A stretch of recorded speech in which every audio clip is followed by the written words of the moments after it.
Muy buenas noches, bienvenidas y bienvenidos a su programa Mirada Crítica. Hoy estamos el lunes 10 de abril de 2023. Híjole, pues qué temas hay en la semana. Obviamente está lo de Iberdrola, por supuesto la cuestión de la migración, la cuestión, por supuesto, del INE. Ya empezaron ahora sí que las campañas electorales. Y vamos a empezar hoy con el tema de migración, ¿no? Lo hemos titulado La necesidad de arreglos de alcance multinacional. Hoy justamente en la mañana estábamos leyendo en algunos portales pues cómo está la situación allá en Ciudad Juárez, en la frontera que se llama Paso del Norte. Pues hubo rumores de que se iba a abrir y que se iba a quitar el artículo 42, el título 42 del Código de allá de Estados Unidos que pues, por cuestiones sanitarias pues ahora sí que permite a las autoridades estadounidenses respectivas pues controlar el paso de sí o no a muchas personas. Ya sabemos que con ese pretexto pues han dejado muchas afuera, es decir, fuera de Estados Unidos. Pues sabemos que en México tenemos el antecedente de recibir pues ahora sí que migrantes, refugiados, asilados, prácticamente de cualquier estatus. Bueno, no solo desde la Guerra Civil Española, donde ya sabemos que vino mucha gente de la República, también de las dictaduras de América Latina y el Caribe, sino tiempo atrás, y una serie de conflictos en la que México siempre ha sido un huésped, ahora sí que podemos llamarlo, pues distinguido, ¿no? De la gente que viene a nuestro país y que aquí siempre pues, ha cogido buena recepción, buen trato, y de alguna forma los que pues, hemos tenido la oportunidad de viajar fuera del país o tener contacto con gente de fuera, pues podrán hacer constar que pues a México se le reconoce, se le pues, identifica como un país pues honorable, bueno, gente amigable, muy social, muy cálida y por supuesto muy solidaria.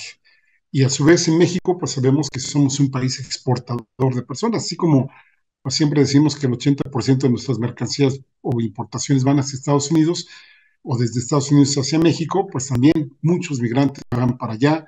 Se supone que alrededor de 12 millones de mexicanos viven en Estados Unidos, además, ahora sí que de las nuevas generaciones que pues, han ido saliendo de las personas que originalmente se fueron a vivir en aquel país.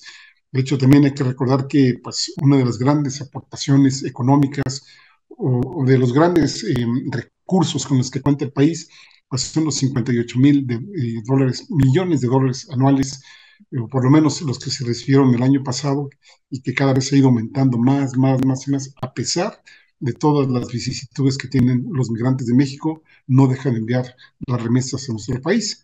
Entonces, pues sí, también hay que tener esto siempre bajo la consideración de cómo vemos, cómo miramos y cómo pues, proyectamos nuestras prácticas, actitudes hacia las personas que vienen de otros países. Pero en el caso justamente de las personas que vienen de otros países, pues esta crisis va ya desde hace muchos años en aumento, ¿no? Por ejemplo, en el sexenio de Enrique Peña Nieto, pues, la Comisión Mexicana de Ayuda a Refugiados, la famosa COMAR, que actualmente coordina Andrés Ramírez Silva, pues fíjense ustedes, en aquel entonces con Peña Nieto recibió más o menos 60,000 solicitudes. Estamos hablando prácticamente pues, de todo su sexenio, de acuerdo pues, a algunas notas que hemos consultado. Y en el gobierno actual, en el del presidente López Obrador, solamente entre diciembre de 2018 y diciembre de 2022 se recibieron 345,729 peticiones de refugio. Dividan ustedes esta cantidad, 345,729 entre 60,000 y más o menos les va a dar el porcentaje de incremento que ha tenido por la cantidad de solicitudes de refugio aquí en nuestro país. Y también en lo que se refiere a este año, de enero a marzo, la Comar recibió 37,606, que es una cifra 30% superior de la que se registró en igual periodo de 2022. En el periódico Milenio aparece el día de hoy una columna de Ricardo Rafael en la que hace alusión a estas cifras que estamos comentando y el presupuesto de la Comar bajo estas condiciones pues es insuficiente y que solo tendría la capacidad de atender al 40% de las solicitudes recibidas, lo cual significa que al menos en este año, de no cambiar las cosas, pues se van a quedar sin atención más de 70,000 personas que soliciten asilo, las cuales, sumadas a las que ya están, pues casi nos estaría dando una cifra cercana a los 300,000, más o menos entre 270,000 y 300,000 personas que van a seguir esperando respuesta por parte de las autoridades de Estados Unidos a ver cómo se define su situación allá y en algún momento dado, pues cuando les vaya a ser negado, que pues no es raro que se presente esta situación, en vez de ser a México un país de tránsito, pues lo van a hacer un país de destino, porque poca gente en términos así, ahora sí que de voluntad propia, pues va a regresarse a sus países de origen, pues si finalmente vinieron huyendo de la situación que se presenta allá. En las cifras que da Estados Unidos, por ejemplo, de marzo del 2020 perdón, al 31 de diciembre de 2022, nos hablan de que hubo una deportación de 2.548.284 personas bajo el título 42, y esto se habría que sumarle otros 2.539.990 bajo el título 8, también migratorio de los códigos estadounidenses, lo que nos arroja un total de casi 5.100.000 personas pues, que están en este proceso de migración. Solo en el año 2022, allá en Estados Unidos, hubo 2.578.184 personas detenidas, de las cuales, pues hay que comentarlo, 31% eran mexicanos o mexicanas. Y esto, pues, por parte de la patrulla fronteriza de Estados Unidos. Y aquí en nuestro país no cantamos tan mal las rancheras. Hubo 106.000 personas en el año pasado que fueron expulsados de nuestro país.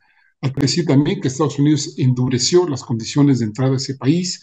Hay que solicitar asilo desde el país de origen. Es el programa Quédate en México. Y además, pues solo se comprometió a admitir 30.000 personas mensuales procedentes de Venezuela, Nicaragua y Haití, siempre y cuando pues tengan un patrocinador, y además pues ya sabemos que metieron una aplicación desde que hay que utilizarla desde el celular.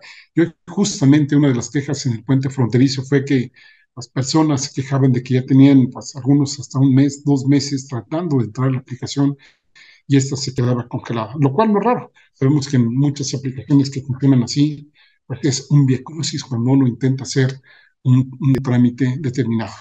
Y también hay que decirlo en todo esto, digamos, esta es la política directa de Estados Unidos y de México hacia los migrantes, pero también hay que ver en este contexto cómo se dan las relaciones entre México y Estados Unidos, entre Estados Unidos y México, entre Estados Unidos y los países centroamericanos y viceversa.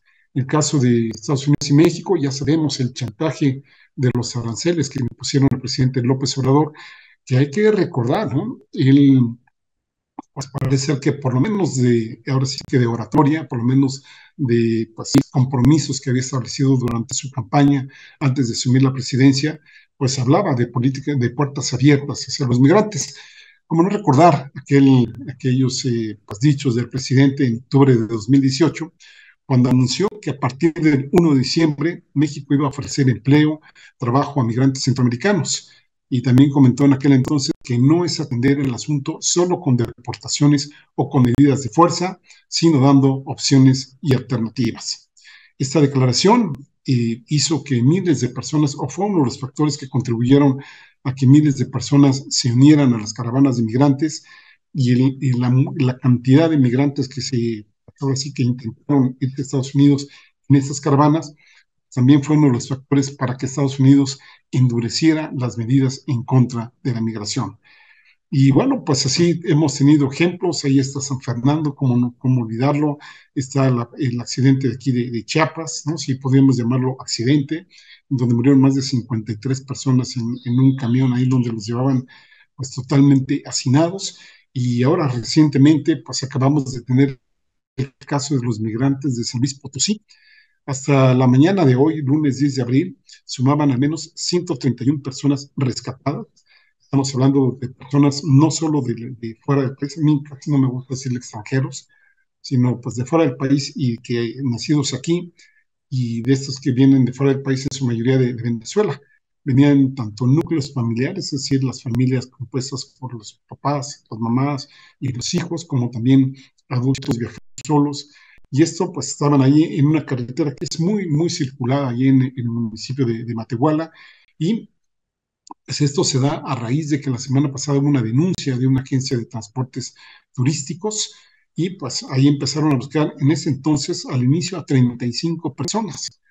Las empezaron a buscar por tierra y por aire con uso de helicópteros por parte de efectivos de los tres niveles de gobierno, y pues ya se supo, se encontró que habían sido secuestrados por grupos criminales. todavía no están muy claras las situaciones en que se dieron estos actos de liberación, porque pues al final de cuentas fueron, pues, les decía, al menos 131 personas hasta el día de hoy, y solamente se tienen detenidas 2 personas por el tráfico de personas, pero no se han dado detalles de cómo ocurrieron, digamos, estos actos de liberación, ni cómo fueron, pues, ahora sí, retenidos o secuestrados, sería el término correcto, todas estas personas.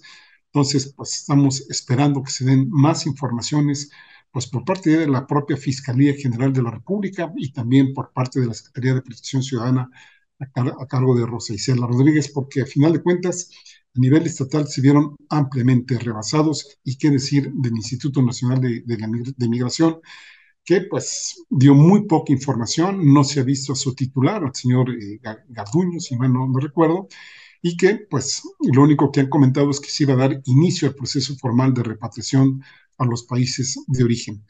Tanto la Fiscalía Estatal, es decir, la de San Luis Potosí, pues dio a conocer que en conjunto con las autoridades locales y federales se avance en la indagatoria para esclarecer lo sucedido. Ojalá no tarde y ojalá pues se resuelva este tipo de situaciones. No debe ser la única, desafortunadamente, ¿no? También hay que comentar, de acuerdo con lo estipulado en el artículo 112 de la Ley de Migración, pues ojalá el proceso así de deportación no sea tan rápido, ¿no? No sea tan express, y que efectivamente pues se cumplan este artículo y otro, el artículo 12 de esta ley de inmigración, el 112, que habla que las familias pues tienen que ser albergadas, tienen que ser canalizadas a un centro de protección, a la Procuraduría de Protección de Niñas, Niños y Adolescentes, para ser exactos, y en el caso de los adultos, perdón, pues otorgarles una tarjeta de visitante, pues por razones humanitarias. Por su parte, el gobernador de San Luis Potosí, que se llama Ricardo Gallardo, que es del Partido Verde, Conquista de México, este exhortó a las autoridades de Guanajuato y a las federales a investigar a la empresa de transportes turísticos Eiffel. Dijo cosas muy interesantes que habría que tomarlas en cuenta, y ahora sí que pues, simpaticemos o no con este gobernador. Él mencionó, y aquí lo cito más o menos textualmente, porque sacamos algunos extractos de lo que él comentó, que el gobernador dijo, nunca se pudo demostrar hacia la empresa de transportes turísticos la nacionalidad de los viajeros. Desde el inicio advertimos, dijo el gobernador, que los desaparecidos no eran turistas, sino migrantes, y no nos creían. La compañía Eiffel cobraba 60,000 pesos por viaje de Guanajuato a Saltillo, y ellos mismos entregaban a los indocumentados a la delincuencia. Está claro que están involucrados. Y luego más adelante el niño se preguntaba, ¿quién hace un viaje turístico de Guanajuato a Saltillo? Sabían lo que hacían. Los entregaban a la delincuencia en Doctor Arroyo, en Nuevo León y en Saltillo, para pasar de ahí a Estados Unidos. Entonces dijo que gracias a la colaboración, a la buena colaboración entre autoridades estatales y federales, se evitó una tragedia mayor, pero no deja de ser un llamado de atención para los 3 niveles de gobierno a fin de prevenir y combatir este delito. En estos sucesos, uno de los 2 conductores de la empresa Eiffel, eran 2 vehículos. Hasta ahora insisto que hay cosas que faltan por aclarar, pero por lo menos los de la empresa Eiffel, que era o se ostenta como transportación turística, pues uno de sus conductores, Joel Sánchez Juárez, de 36 años, que era uno de los que trasladaba a un grupo de indocumentados de Guanajuato a Coahuila, pues este lo asesinaron a golpes. Parece ser que se resistió al secuestro y pues ahí pues no, lo mataron, ¿no? El otro conductor, Luis Felipe Macías Arriaga, que fue rescatado por las autoridades junto con más de 100 migrantes, que él, después de rendir su declaración, le permitieron regresar a su casa. Yo supongo que debe estar ahí en contacto con las autoridades por si alguna pues, duda se ofrece, o pues vayan ustedes a saber cómo vaya este proceso. Y aquí, ¿qué pudiéramos decir de esa muerte también? Ya lo comentamos en otro programa, pues el proceso de investigación de la muerte de estos 40 migrantes que se dieron ahí en la estación de Ciudad Juárez en una supuesta estancia provisional del Instituto Nacional de Migración, que pues todo indica que más bien funcionaba como cárcel, y que también sabemos que la gente de ahí mismo, y vayan ustedes a ver de cuántas estaciones, ahora sí, como dicen ellos, provisionales más, pues en lugar de rescatarlos, más bien era para ponerlos en un estado similar a una prisión, a veces pues ya nada más en lo que se daba el proceso de deportación, y también en algunos casos pues nos extorsionaban, o estos procesos no eran excluyentes uno con otro, y en algún momento dado pues también podían ser vendidos al crimen organizado. Cómo olvidar, insisto, el caso de San Fernando, Tamaulipas, el 24 de agosto de 2010, en el que 72 migrantes fueron asesinados. Volviendo al caso de Juárez y del Instituto Nacional de Migración, pues además de reestructurar todo lo relativo a la política migratoria, como ya lo dijo el presidente hoy en la mañana en su conferencia mañanera, en su momento, ojalá sea pronto, sí tendría que haber castigo a las personas que en vez de rescatar a los migrantes, los encerraron sin agua. Parece que estos fueron los motivos que dio origen a las protestas que tienen ahí, pues los dejaron quemarse. Fueron absolutamente omisos en su responsabilidad, porque se supone que cuando una persona del Instituto Nacional de Migración pues detiene a alguien, en ese momento pues ahora sí que adquiere la responsabilidad de la tutela de esas personas, de que no les pase nada en el momento pues que estén en sus instalaciones, y desde ahí hasta que se regrese a su país de origen o se vea qué onda con su estatus migratorio. Entonces, en el caso de la búsqueda de responsabilidades de quién, de pasó así, de que no haya impunidad, ojalá la Fiscalía General de la República sí haga su trabajo, que la Comisión Nacional de Derechos Humanos emita las recomendaciones correspondientes, y sobre todo que estas sí se cumplan, y que en lo que la reestructura el Instituto Nacional de Migración o su desaparición, ya ven que ahora pues está fuerte el rumor de que va a desaparecer esta institución y se va a crear en su lugar una Coordinación Nacional de Asuntos Migratorios y Extranjería. Pues en lo que eso ocurre, es más que necesario que se revisen las condiciones y la forma en que operan las estaciones migratorias en México. También sería bueno preguntar si Francisco Garduño va a ir al frente de ese Instituto Nacional de Migración. Hoy el presidente, aunque le preguntaron, no mencionó nada al respecto. Y aquí nada más sería la acotación que lo tuviéramos todas y todos presentes, que el hecho de que una persona transite en México sin papeles, es decir, de una forma irregular, no es un delito, sino una falta administrativa, por lo que las estaciones migratorias no tendrían que actuar como cárceles, sino como una estancia temporal, insisto, para que el Instituto Nacional de Migración resuelva la situación migratoria retenido. Esto con el respeto total y absoluto de los derechos humanos de las y los migrantes.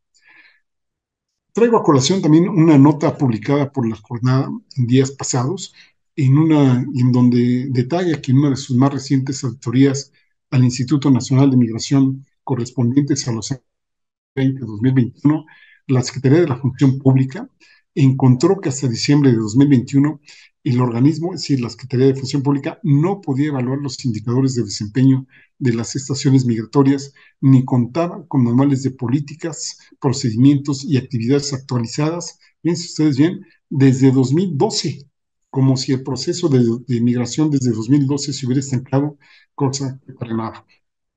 Además, se encontraron que ahí en migración pues se adjudicaron contratos a empresas que no contaban con la capacidad requerida, y no se comprobaron diversos gastos, por lo que pues ya desde ese aspecto se incurría en falta de, pues no solo administrativa, sino inclusive de apego a lo señalado en la Constitución Política de los Estados Unidos Mexicanos, y también a distintas leyes.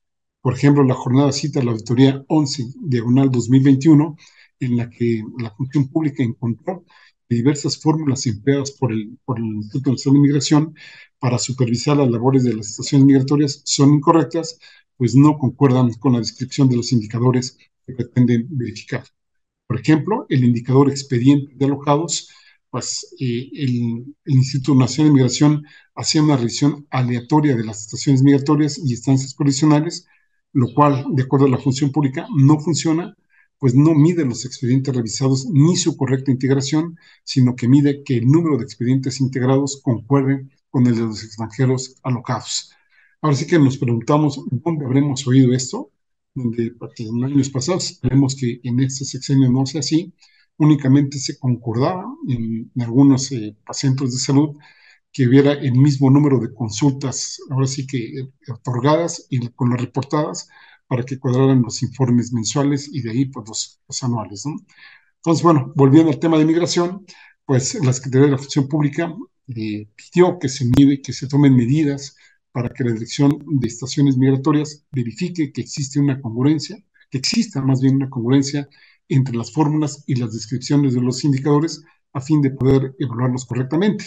Y yo aquí añadiría esta nota, que no solo, digamos, se vean estas, sino que se evalúe a los indicadores que se están tomando para ver el funcionamiento de las estaciones. Por ejemplo, habría que ver pues, qué onda con el tipo de personal que está ahora sí que resguardando a las personas que están ahí, si se tienen o no extintores, es decir, todo el proceso burocrático administrativo y además de conocimientos, de sensibilización, de perspectiva de derechos humanos, de perspectiva de género, entre otras perspectivas, que pues el personal esté capacitado y sensibilizado pues para que pueda estar operando ahí, ahora sí que pues correctamente, como dirían en términos de la función pública. En el caso y de la evaluación de la función pública, y volviendo a esa evaluación, pues, también se menciona que Migración incurrió en irregularidades en la normatividad que consistieron, insisto, pues ya mencionábamos lo de la Constitución, lo de la Ley General de Contabilidad Gubernamental, la Ley Federal de Presupuesto y Responsabilidad Hacendaria, la Ley de Adquisiciones, Arrendamientos y Servicios del Sector Público. Imagínense ustedes cuántos ordenamientos andan por ahí fallando, y esto entre otras, ¿no? Insisto que pues, los manuales que tenían de operatividad no estaban actualizados desde 2012, es decir, desde hace al menos 13 años, o si restamos 2023 a 2012, pues 11 años ya ando fallando como Peña Nieto, ¿no? Ya ando aquí haciendo sumas del más y menos, ¿no? Una cosa pues muy seria, ¿no? El hecho es que Función Pública pide que se actualicen manuales, yo pido que se actualicen protocolos e insisto, que sea una revisión de cuáles son ahora sí que organigramas, eh, protocolos de funcionamiento y ver en qué situaciones en lo que sí se cambia o no se cambia, pues por una coordinación o no. Este problema lo tenemos ya en este momento, sigue latiendo ahí, sigue vivo el problema y seguirá, porque ni modo que le digan a las personas que migran, pues espérate tantito en lo que actualizamos esto o vemos qué sucedió con aquello, ¿no? En fin, una serie de irregularidades serias que, pues, por lo menos pudieron haber dado más voces de alerta de lo que estaba por venir. Y aquí, en este tipo de irregularidades, pues también salta en las pólizas contables, las autorizaciones de pago, por ejemplo, correspondientes a algunos contratos. Entre ellas, por supuesto, habría que ponerle ahí a los de seguridad. Recordemos que de acuerdo a los videos que se vieron, bueno, el video que se vio más bien, pues donde empezó, ahora sí que la quemazón y que no abrieron las puertas, pues ahí se ve que empleados de empresas de seguridad privada, pues ahora sí que pues prácticamente se fueron de ahí y no apoyaron a la gente, no le ayudaron a salir, ¿no? Entonces, hay que ver si las empresas que ha contratado migración, pues cuentan primero si se dedican a ello, es decir, el giro al que se dedican, si tienen los recursos técnicos, financieros y la capacidad inmediata para cumplir con lo que supuestamente se les encomienda. Insisto, las calles de Ciudad Juárez y de otras ciudades de México, pues ustedes lo podrán ver continuamente, pues tienen muchas familias ahí, algunos niños pues también hambrientos, la gente extenuada, cansada, sin dinero, sin un lugar donde dormir, pues ahora sí que bajo las inclemencias o del frío o del sol, y ojalá todas y todos tratáramos mejor a los migrantes, así como queremos también traten a los mexicanos allá en Estados Unidos, y no solo en Estados Unidos, ahí ustedes podrán encontrar que hay México y hay mexicanos también pues, en otras partes de Europa y en otras partes de Sudamérica, en los cuales en un gran porcentaje pues han recibido buenos tratos. Y hablando de buenos tratos y de reclamos de fuera, pues hay que mencionar que el gobierno de El Salvador exigió sancionar a los responsables del incendio de la estación migratoria de Ciudad Juárez, aquí en la voz de Cindy Portal, que es la vicecanciller de Diáspora y Movilidad Humana de El Salvador. Fíjense qué nombre, ¿eh? Aquí estamos hablando de relaciones exteriores, migración, etcétera. Allá lo hablan de la diáspora y movilidad humana en El Salvador. Imagínense ya qué tan asumido tienen este tema, pues que ya hay una estructura, ahora sí que gubernamental responsable de esta situación. Bueno, pues Cindy Portal exigió que se castigue la muerte de 7 ciudadanos salvadoreños en esa instalación. exigen que los culpables de este crimen puedan pagar con cárcel y exigen también la renuncia de las personas que son responsables de la política migratoria en México. Se le preguntó al presidente López Obrador qué opinaba de ello y dijo, pues sí, tienen toda la razón. Y Cindy Portal agregó en su momento que este no es el primer caso donde El Salvador está exigiendo respuesta. Hay muchos casos que han quedado en la impunidad y en la que nosotros estamos solicitando resarcimiento de daños. Mencionó el caso de 14 salvadoreños que fueron asesinados en Tamaulipas en 2010 y la salvadoreña Victoria Salazar hace 2 años en Tulum, Quintana Roo, en la que habían participado varios policías. Habría que ver si a este llamado, pues Venezuela, por ejemplo, Guatemala, Colombia, los países que están aquí involucrados en la muerte de migrantes, pues también hacen su nota reclamatoria. Ojalá sí lo hagan y que en algún momento esto también le sirva al gobierno mexicano, no solo para revisar la parte interna que hay que corregir, sino también la parte que tiene que ver con Estados Unidos, de exigirle para que las cosas vayan cambiando, que vayan mejorando y que, por supuesto, se necesita la participación efectiva, no de hablar, bueno, ni siquiera eso, ¿no? Porque eminentemente ha sido pues voltear a otros lados y no han ayudado para nada en este sentido. En caso de México, la secretaria de Seguridad y Protección Ciudadana, Rosa Isela Rodríguez, pues se pronunció más bien por un castigo a los responsables y aseguró que no iba a haber impunidad a quienes resultasen responsables de acuerdo con las investigaciones de la Fiscalía General de la República y que pues esas personas responsables tendrían que responder ante la ley. ¿Será que la Fiscalía General de la República sí funcione? Híjole, vamos a hacer una pausa y volvemos en un momento aquí a Mirada Crítica.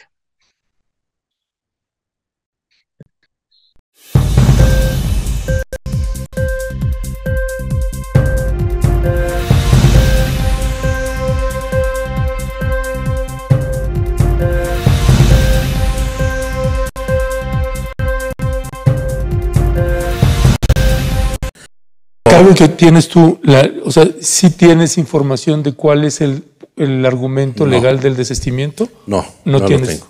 Estos 83 personas de las que mencionó el fiscal, ¿ustedes tienen el registro de todos los nombres?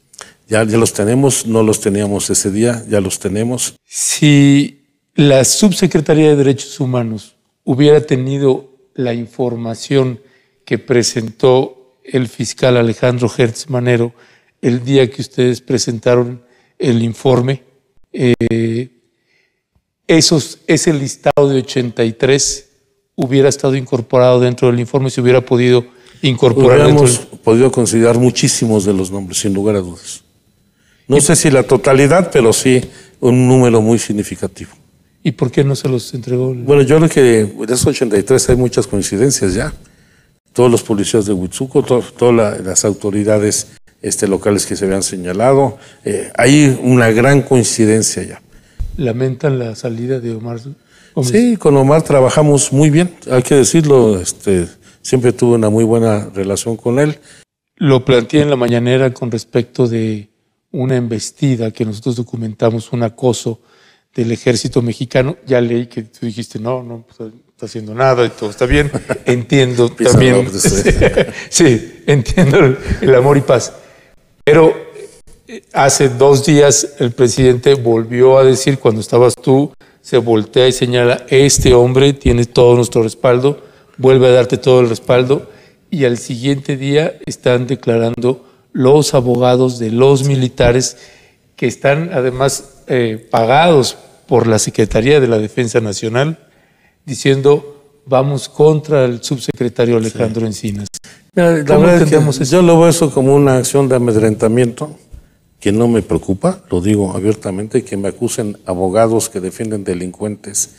La verdad es que no está contraviniendo la Sedena la orden presidencial de atender.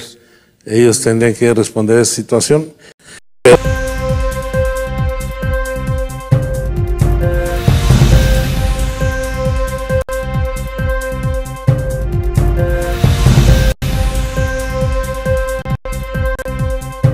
Continuamos aquí en su programa Mirada Crítica, pues preguntándonos, ¿no? El suicidio, ahora sí que entre signos de interrogación, de Antonio Enrique Tarín García. Una persona que muy probablemente, pues, así que la gran mayoría de las y los mexicanos no conocemos, no tenemos idea de quién es, pero cuando leemos de qué va el asunto, híjole, como que mueven muchas cosas, ¿no? Antonio Enrique Tarín García fue un exfuncionario, operador financiero pues, en tiempo de donde César Duarte Jaques fue gobernador de Chihuahua. Es decir, ambos son priistas. Este fin de semana, Antonio Enrique Tarín se quitó la vida, yo así lo pondría entre comillados, arrojándose de un puente vehicular en la capital de Chihuahua. Él fue director de adquisiciones y servicios de la Secretaría de Hacienda Estatal y según algunas notas de prensa, pues decía depresión, lo que pues, lo llevó al suicidio. En mayo de 2017, Tarín García fue detenido en la Ciudad de México por su presunta responsabilidad en el delito de peculado agravado relacionado con el desvío de 246 millones de pesos del erario estatal. Tarín García era pieza clave en el juicio del exgobernador César Duarte. Fíjense ustedes, pieza clave de esto. Hay que recordar que incluso la gobernadora actual, María Eugenia Campos Galván, del PAN, pues hasta también por ahí se le ha recibido una serie de acusaciones que ella estaba en la nómina de este exgobernador. Y bueno, pues ahí el pleito que tenía, por ejemplo, con Javier Corral, ¿no? Incluso los dos eran del PAN, ¿no? Bueno, pues el hecho es que Tarín estuvo preso 4 años y en 2021 salió de la cárcel para llevar su proceso en libertad. Tras donar un amparo en 2019, luego de ser vinculado a proceso por el delito de peculado que les mencioné anteriormente, en 2018, un juez federal dejó sin efecto la medida cautelar de prisión preventiva dictada por el juez de control del Distrito Judicial de Morelos, Chihuahua, y le impuso las medidas cautelares consistentes en que él fuera a firmar cada semana ante el órgano jurisdiccional. Le pidieron primero 50 millones de pesos y después, pues, pobrecito, se la redujeron a 5 millones de pesos. De todas maneras, imagínense pedirle a alguien 5 millones de pesos, pues creo que en el país muy poca gente podría decir, bueno, pues ahí te dan 5 millones de pesos para que yo pueda estar en la casita tranquilo y vengo aquí a firmarte y me estoy reportando contigo.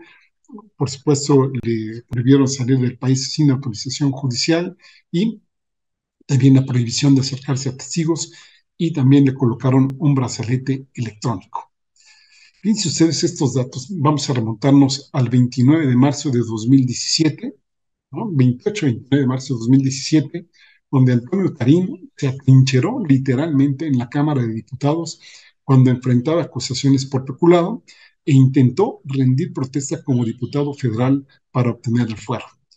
La bancada priista presionó en ese entonces a la que fungía como presidenta de San Lázaro, Guadalupe Murguía, para que el suplente del fallecido, Carlos Hermosillo Arteaga, aquí no se ha emitido decir que Antonio Tarín era pues, candidato suplente a la diputación, que ganó en aquel momento pues, Carlos Hermosillo Arteaga, que pues fíjense ustedes ahí otras cosas que hacen pensar mucho, que hacen reflexionar, pues Carlos Hermosillo Ortega murió en un accidente de tránsito el 20 de marzo de 2017.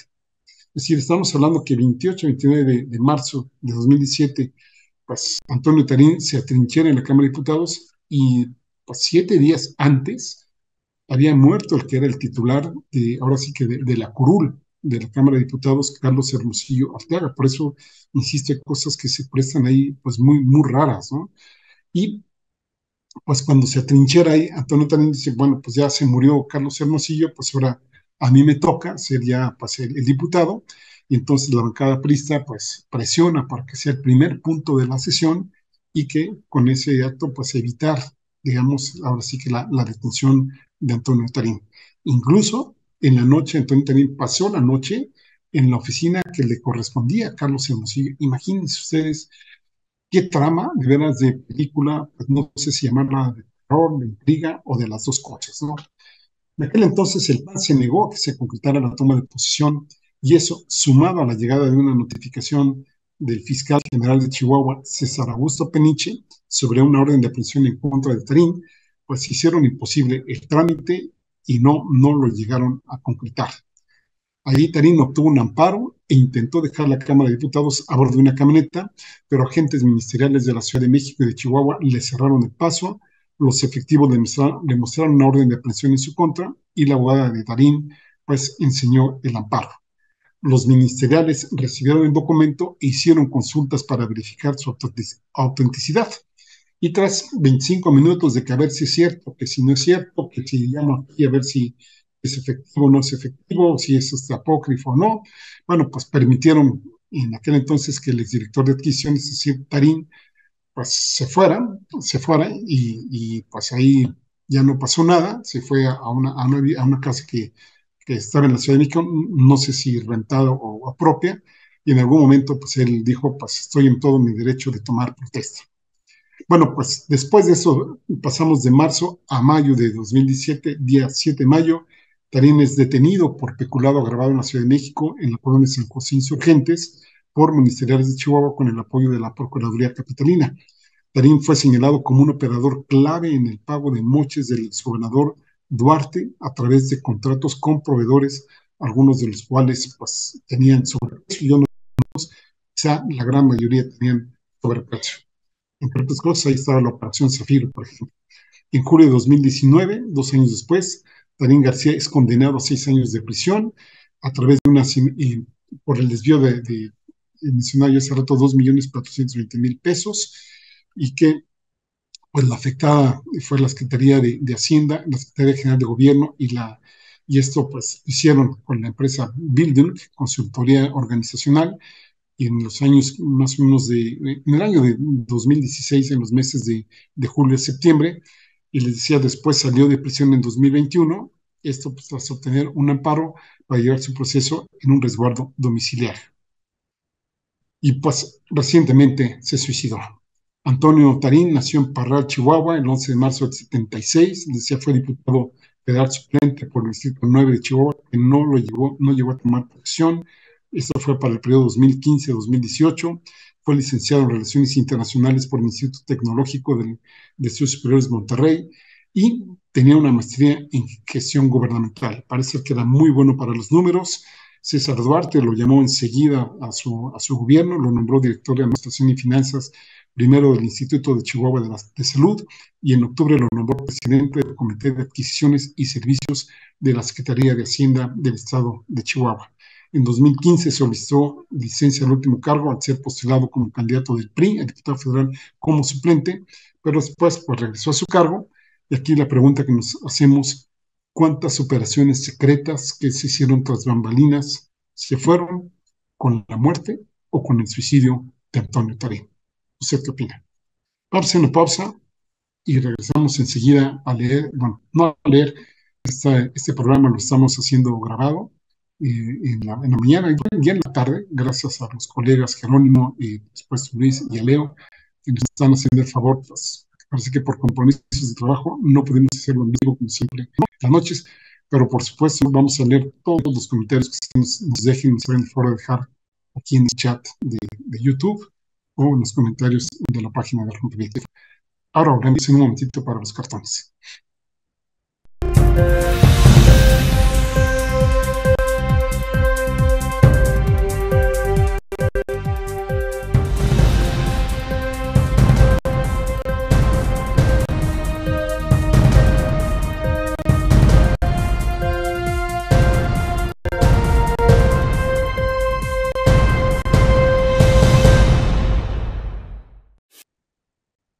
Gracias por estar con nosotros aquí, con nosotras y nosotros aquí en Rompimiento.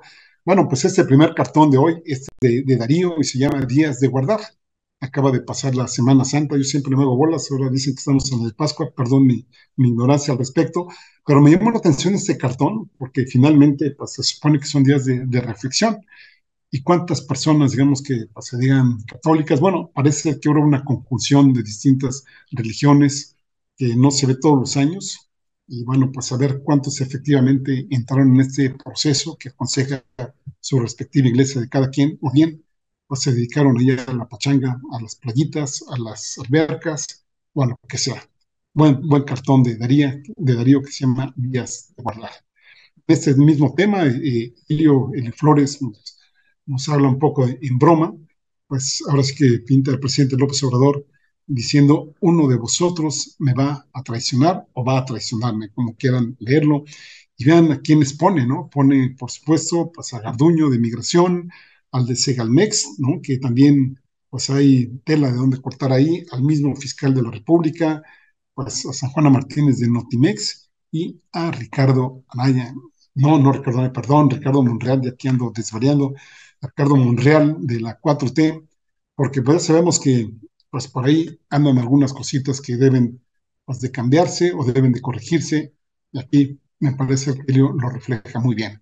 El siguiente cartón es del Fisgón, ahora que pues ya tiene un año que Israel pues sigue en confrontaciones allá en el territorio palestino, ahora pues ya entró también en el territorio de Siria, y no se ha resuelto ni se va a resolver mientras no haya un cambio de posicionamientos, sobre todo del Estado de Israel.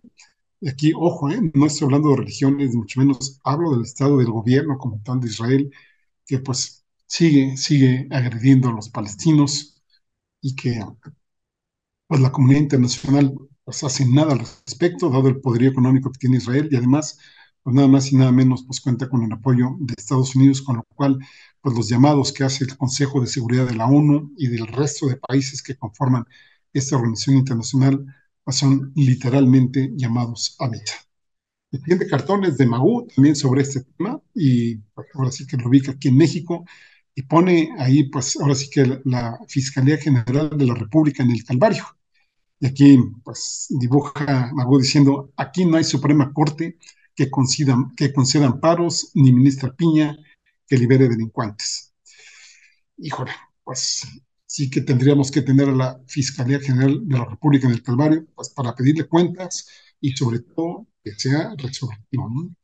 El siguiente cartón es de Rocha y ya ven, pues que ahí el pobrecito de Lorenzo Córdoba, que ya se fue a Latinos, a su casa, literalmente a su casa, de donde pues por lo menos debió haber sido más sincero, más honesto y decir que ahí estaba ya desde tiempo atrás, aún siendo pues, supuestamente un árbitro de o un presidente de institución que únicamente debería de limitarse a organizar elecciones y no hacer propaganda para un partido u otro.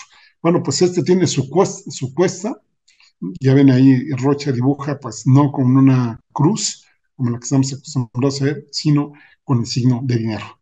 ¿Cómo sufre el señor Lorenzo Córdoba? Y el siguiente cartón, que más o menos va en la misma tesitura, es de Chelo, y lo titula a él La Nueva Consigna, ¿no? Y aquí, pues ahora sí que en vez de el INE no se toca, pues ahora vamos a llamarlo Lorenzo no se toca. Y dibuja una ratonera, y ya ven cómo Chelo dibuja a Lorenzo Córdoba. El siguiente cartón es de Elio Flores también y se llama Los Brosos, ¿no? Y aquí tienen ustedes del lado derecho, la parte de abajo, tienen a dos. Uno, que, ahora sí, los tres con el cabello de broso, pero uno, si ustedes lo ven bien, pues representa a Loret de Mola, el otro representa al mismo broso que le dice bienvenido, y el que va llegando, pues es el mismísimo Lorenzo Córdoba. Qué buena editorial de Helio para esta situación. Tiene cartones de Hernández, bueno, los tres siguientes cartones son de Hernández, de José Hernández. Este primero, pues, ahora sí, lo que se ha de haber encontrado la nueva responsable del INE, ¿no? Pues allí cuando entra a la oficina que tenía Lorenzo Córdoba, y seguramente vio en la parte de atrás del escritorio de Córdoba, justamente el efigie, pues el retrato de Claudio X González, y pues ahora sí en la puerta con un dardo al presidente Andrés Manuel López Obrador. Que buen cartón de Hernández que lo titula Bienvenida. El siguiente cartón, ya estamos hablando de migración. Este es de Fer, que dice, pues, ahí está un migrante que va llegando y pues una gente le dice, bienvenido a México, hermano migrante, y adentro, pues ahí está ya, pues, un zorro, un lobo, un coyote, lo que ustedes quieran decir, ya presto a comerse al pajarito. El siguiente cartón es de Hernández, este habla del tema de Iberdrola, del cual, por supuesto, hoy tenemos pendiente hacer su análisis, y dibuja justamente pues, a un conquistador, ahora sí que del tiempo actual, con su con su sombrero de antes, y ahí pues con sus 6,000 millones de dólares, dice, a ver qué gobierno me puedo comprar con esto. Buen cartón de Hernández, que también en el siguiente que tenemos, pues, trata este tema, y dice, pues solo lo que sirve, así lo titula Hernández, y ahí pone al presidente diciendo, solo queremos las plantas, a su empleado Calderón se lo quedan ustedes. Hablando de las chatarras o no chatarras que tenía Iberdrola en el país. Este siguiente, que lo titula Hernández, no renovable, dice chatarra, lo que se dice chatarra, el expresidente que compré en México. ¿Cómo la ven? Adecuados, ¿no? Tiene cartones de Monsi y lo titula La Gran Herejía. Y ahí sí, ¿no? Bueno, pues cuando estaba Iberdrola y el gobierno, pues ahora sí que le pedía cuentas, le pedía que pagara impuestos, que pagara, pues ahora sí que toda la infraestructura que utilizaba de la Comisión Federal de Electricidad, ahí sí, pues qué buena onda Iberdrola, que lo deje en paz, que si no, no va a haber inversión, etcétera. Pero ahora que ya lo vendieron, ¿no? Ahora que Iberdrola vendió pues, a México, ahora resulta que ya Iberdrola pues tenía pura chatarra y puro equipo que ya está muy, muy próximo a vencer. Pues ahora sí, ¿quién nos entiende? Y aquí ponen a Calderón, pues obviamente como empleado de Iberdrola, que nada más, cuando estuvo como consultor, según diversas fuentes, pues nada más se agenció 450,000 euros ahí como constructor en Iberdrola. Pues así no defiende a esta empresa. Y el último cartón de hoy, pues, perdón, no, tenemos dos cartones más. Este es de Fisgón, también trata el tema de Iberdrola y le llama la renacionalización. Y noten ustedes, pues, cómo dibuja, pues ahora sí que el escudo nacional. También muy buen cartón del Fisgón. Ahora sí, este último a propósito del fentanilo, que el presidente mandó una carta a China, hoy no se quiso pronunciar sobre ello, dijo que iba a esperar una comunicación oficial a ver cómo iban a ver las cosas, sí, fue muy prudente el día de hoy, y aquí pues Tacho dibuja al tío Sam diciendo detengan el fentanilo o los invado. Ya ven todas las amenazas que están llegando, sobre todo de republicanos de Estados Unidos, y luego se dice, ustedes saben que yo me meto de todo, digo, en todo, ¿verdad? Buen cartón de Tacho, que ya tenía mucho que no pasaba ningún cartón de él. Y bueno, eso es todo por hoy. Les vaya muy bien, que tengan muy buen inicio de semana. Hasta la próxima.